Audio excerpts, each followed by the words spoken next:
Hello दोस्तों, आज इस वीडियो में हम बात करेंगे रमज़ान की। रमज़ान इस्लामी कैलेंडर का नवा महीना होता है। मुस्लिम समुदाय में रमज़ान के महीने को बहुत ही पाक महीना माना जाता है। रमज़ान के महीने को नेकियों यानी अच्छे कार्यों का महीना भी कहा जाता है, इसीलिए इसे मौसम बहार भी बुलाते हैं। रमज़ान को रमदान भी कहते हैं। रमज़ान के महीने में रोजे यानी व्रत रखते हैं।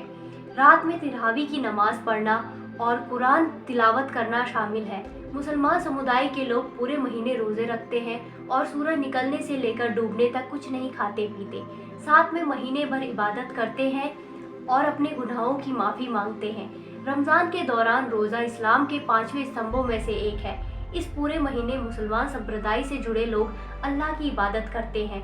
इस महीने में वो खुदा को खुश करने और उनकी कृपा दृष्टि पाने के लिए नमाज, रोजे के साथ कुरान का पाठ और दान धर्म करते हैं।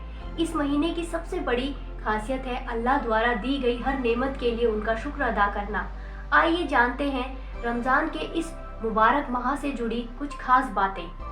रमज़ान महीने का इतिहास। इस्लामिक कैलेंडर के मुताबिक सन 2 हिजरी में अल्लाह के हुक्म से मुसलमानों पर रोजे जरूरी किए गए। इसी महीने में शब कदर में अल्लाह ने पवित्र कुरान को नाजिल किया था।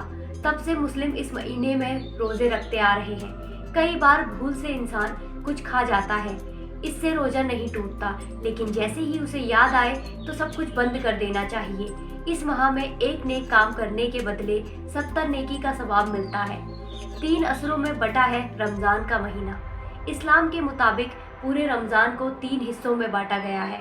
अशरा को अरबी में 10 कहा जाता है। पहला असरा 1 से 10 रोज़ा रहमत का होता है। इसमें ज़्यादा से ज़्यादा दान कर गरीबों और ज़रूरतमंदों की मदद करनी चाहिए। दूसरा असरा 11 से 20 रोज़ा माफ़ी का होता है। इसमें लोग खुदा की इबादत कर अपने गुनाहों से माफ़ी पा सकते हैं।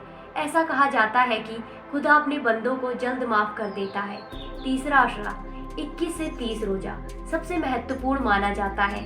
इस आखिरी अशरे में सिर्फ खुदा को राजी करने के लिए इबादत करते हैं। ज़कात देना ज़रूरी। इस्लाम में रमज़ान के पाक महीने में हर हैसियतमंद मुसलमान पर ज़कात देना जरूरी बताया गया है। आमदनी से पूरे साल में जो बचत होती है उसका 2.5% हिस्सा किसी गरीब या ज़रूरतमंद को दे दिया जाता है, जिसे ज़कात कहते हैं। यानी अगर किसी मुसलमान के पास तमाम खर्च करने के बाद 100 रुपये बचते हैं तो उसमें से 2.5 रुपये किसी गरीब को देना जरूरी होता है। फितरा भी है जरूरी। फितरा वो रकम होती है जो खाते पीते संपन्न घराने के लोग आर्थिक रूप से कमज़ोर लोगों को देते हैं। ईद की नमाज से पहले इसका अदा करना ज़रूरी होता है।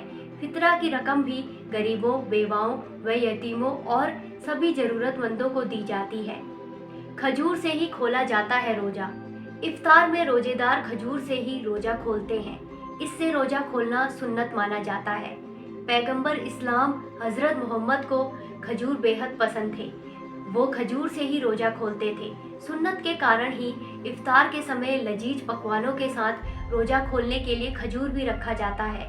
हदीस में सहरी और इफ्तार में खजूर के इस्तेमाल पर जोर दिया गया है।